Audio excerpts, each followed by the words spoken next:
to talk to you. I want to try and find a way to wrap this all up, and I'm going to end where I began, which is how incredible women are and how we have actually forgotten how incredible we are as human beings on this planet, especially at this time. I think culture and society has done a doozy on us, and we have forgotten literally our magic, what our magic is. And if you think about this from just a kind of very human way, women are constantly changing through our lives. We're going into those, little cocoons and butterfly moments multiple times during our life. We're pretty much incredible. We're literally changing form constantly throughout our lives. And if you don't think that's magic, then I think you and I have a difference of opinion about what magic is. So I want us to try and remember our magic, and dial into this inner fire again to get the wisdom that we need, but in line with science, in line with, other ways of thinking, but just sort of bringing that science and that traditional wisdom together, putting it inside us, running it through our inner channel and trying to figure out how this all fits into us and what this looks like. And that's essentially what Rising Fierce is going to become over those 8 weeks if you continue the journey with me. I haven't even managed to touch on hormones very much. And again, part of that butterfly effect through life is how women's hormones fluctuate and change throughout our lives. And our lack of understanding about that and how it influences the way we live our lives, our lifestyle, or how it should influence the way we live and our lifestyle, but how it doesn't, because we've been given solutions, medical solutions, to prevent us cycling naturally. I spent many years on the contraceptive pill and have spent many years trying to correct that imbalance that created within my system. And not a lot of women know this. And young girls are often put on the pill at a very young age because their periods are not behaving as everyone thinks they should be. But really, when you first actually get your period, it takes several years for your cycle, your body, your hormones to actually mature, to develop a mature cycle. And so if you pop a young girl on a pill really young, and that happens more often than we care to think about, and I was probably one of them as well, we never actually develop a mature cycle. So it means at some stage you're going to get a hormonal shitstorm in your life if you've never ever put that cycle in place in those earlier years. So as women in our later lives, we end up then paying for that when we come off hormonal stuff and start trying to cycle naturally, and then wonder what's going on, and then we freak out and panic because it's all crazy and our body's just behaving like it's trying to recalibrate. Your body's actually trying to help you recalibrate, and there's a fly in here, it's so annoying. Your body's actually trying to help you recalibrate, and that's why it's magic, because it's actually trying to do the job that it's meant to do, but we don't allow it to, and we freak out and we panic, and then we take all these interventions start coming in, and we don't actually listen to that soul truth, that body truth. That takes time and patience, and it means you might have to make lifestyle adaptations. All part of such a bigger picture, right, about how we live and the way we live as women, and what we've been taught to believe, and that weaves into the other videos that we've been talking about as well. So that shifting hormonal profile. So within those hormones and when they shift and throughout our lives, it dictates how we consequently need to adapt our nutrition and how we eat. It dictates how we move and what kind of movement we do, and exercise and training. I use those sort of terms, movement, exercise, training, interchangeably. They are separate things, but I kind of just, because I live a lifestyle with this kind of stuff in my life, it's just sort of, I kind of merge it all in, but they are separate, as we established the other day of walking, right? And also during these changes, these phases of our lives, we really do need to upskill our education, our knowledge.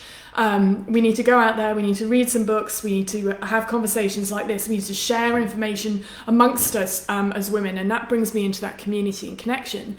Our lives haven't been set up, and we have been distinctly reminded of this in the last 2 years, haven't we? that we are a tribal people. We do need community and we do need connection, and women especially need this more than it's like to me it's like breathing. It is like breathing, water and walking, right? All those things. Connection with other women is crucial, because it's how we pass on data and information to each other, and it's how we've always done it.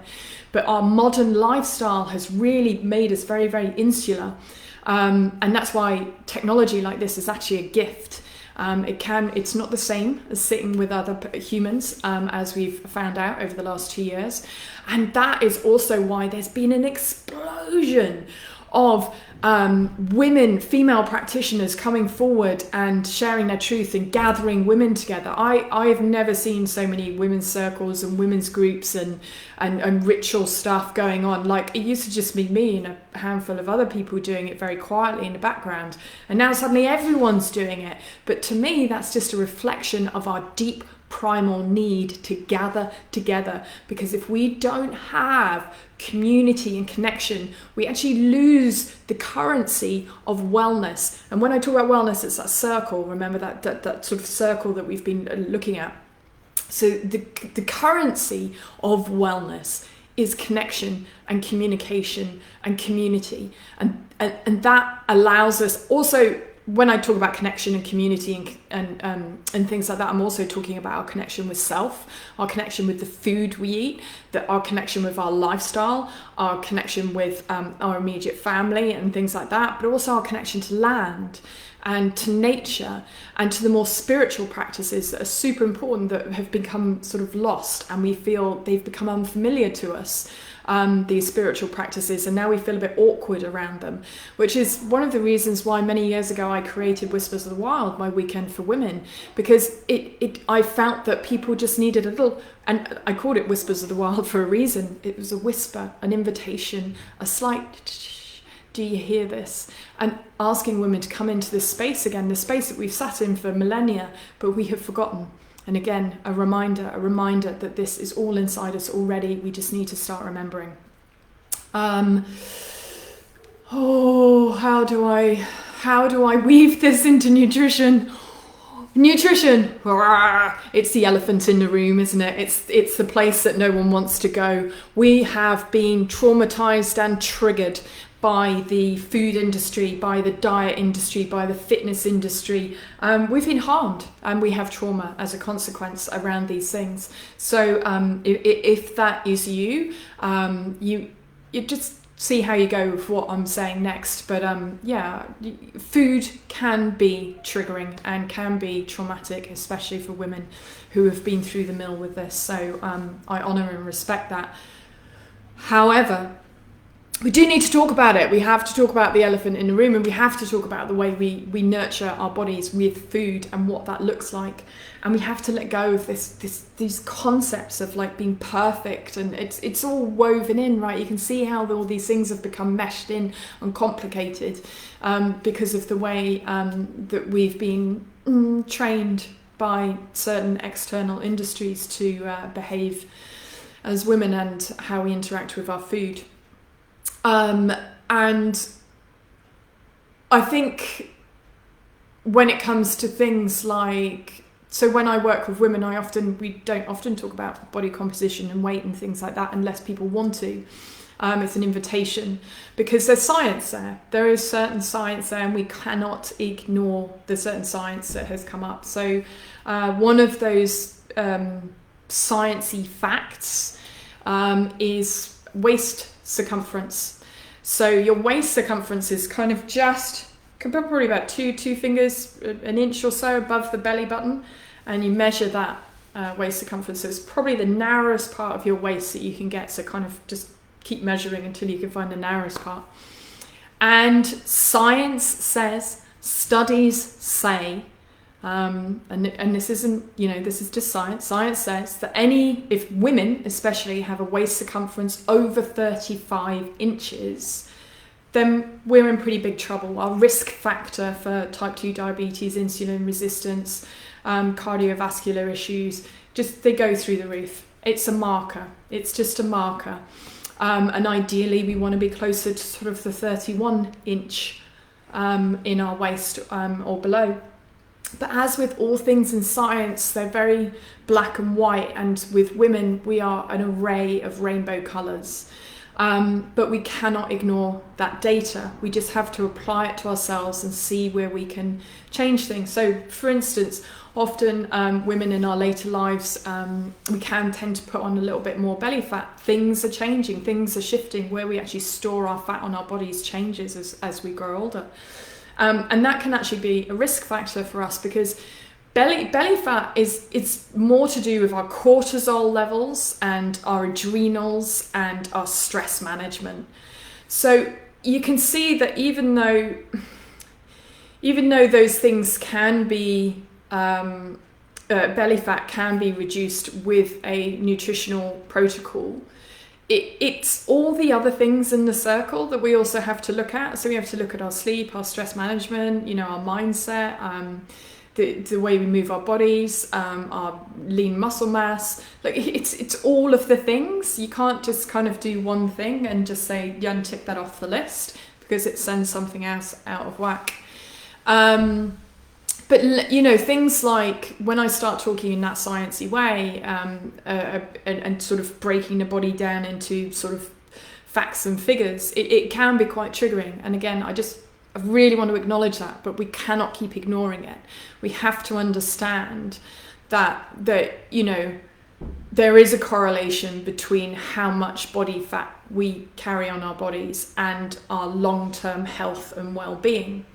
But there's many things that also come into that. We just have to acknowledge that fact, and then we have to find ways to make it work for us. Again, take it down into our inner channel, see what is working for us.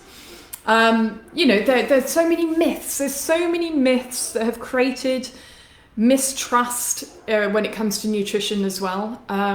Just so many. And I actually might do a standalone webinar on this in its entirety, because I really feel we could unpack it a lot better if we actually give it a defined space. So I might actually do that. So if you're interested in doing a webinar with me, it will be a paid webinar. So this is all free, but that will be a paid offering.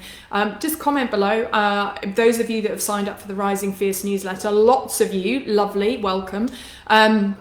I will also obviously be feeding that kind of information to you through there as well, that channel. So don't worry if you miss this, you'll get it in the newsletter. So you'll hear about when I run that webinar. So it'll be a nutritional webinar, and we're going to break down some of these myths and mistrust around our food and what that actually looks like for us as women, and how that segues into the Rising Fierce program. What else do I want to talk about today? I do have some notes up here, so I just tend to just have a little bit of a look, just to make sure I'm covering everything. I was gonna talk a little bit more about nutrition. I'm actually not going to. I'm gonna kind of park it there. For once, I'm gonna shut up, because there's just so much to it that I think if I start, I'll never be able to stop, and we totally will run over massively.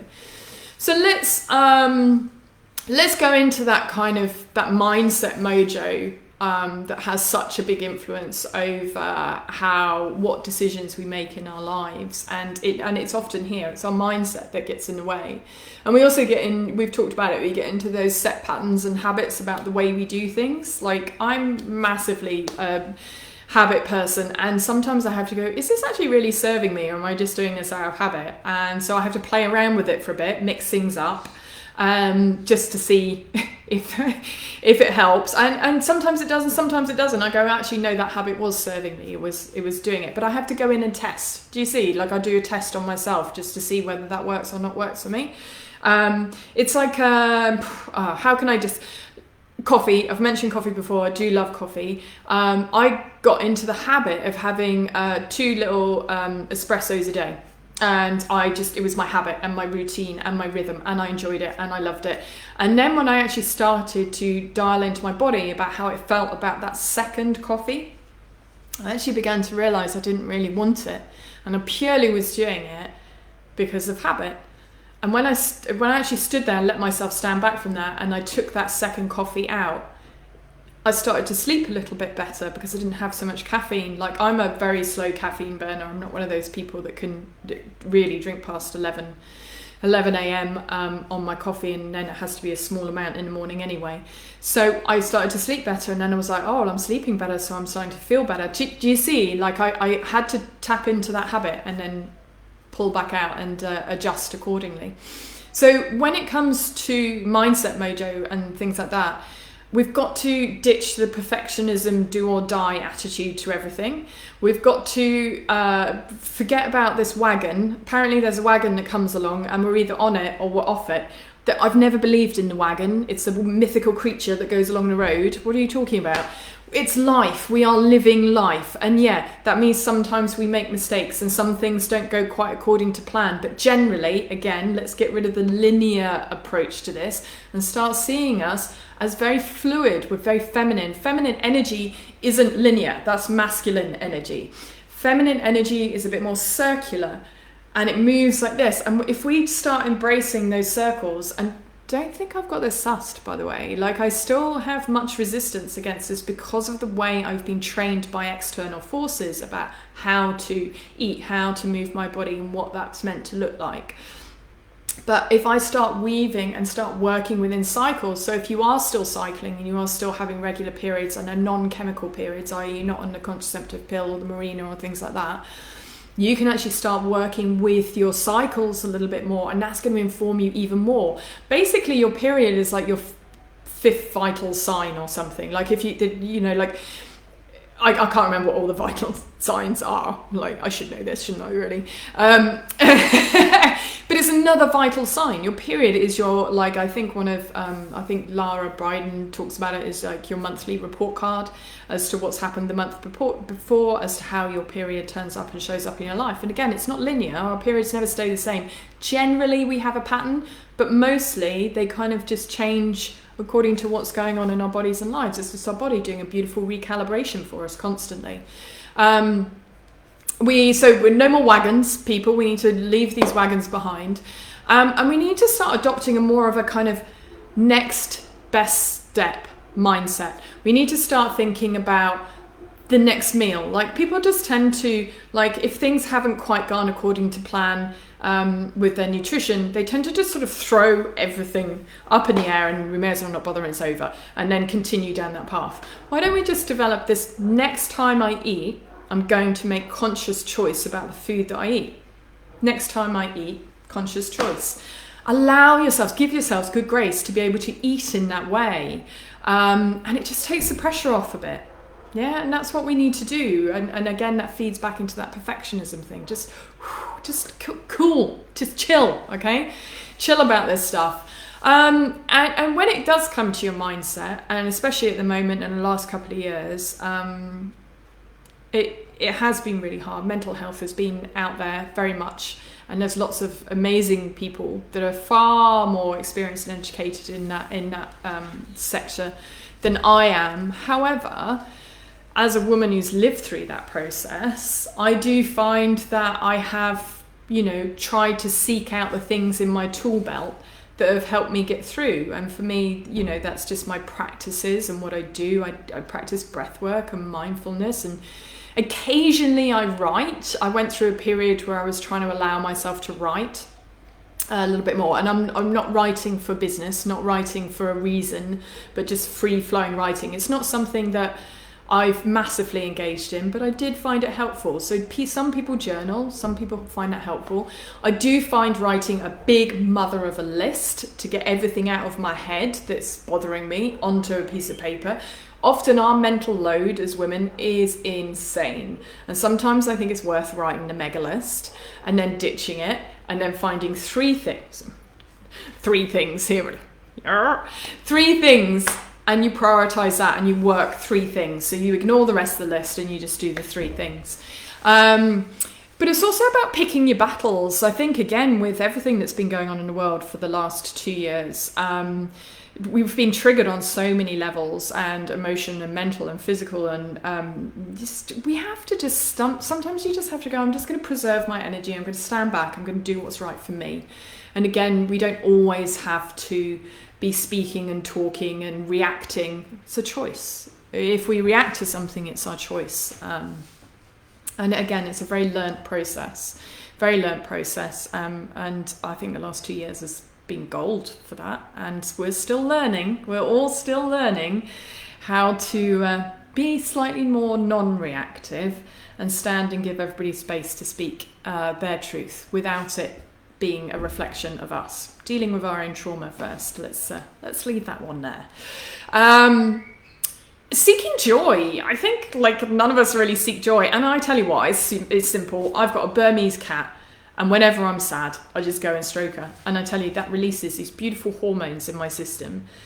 And it makes me happy. It's joyous. Some people like busting a move. Like really, I know a few beautiful people who love dancing. They get so much joy. So much joy. And do you know what? Movement heals you.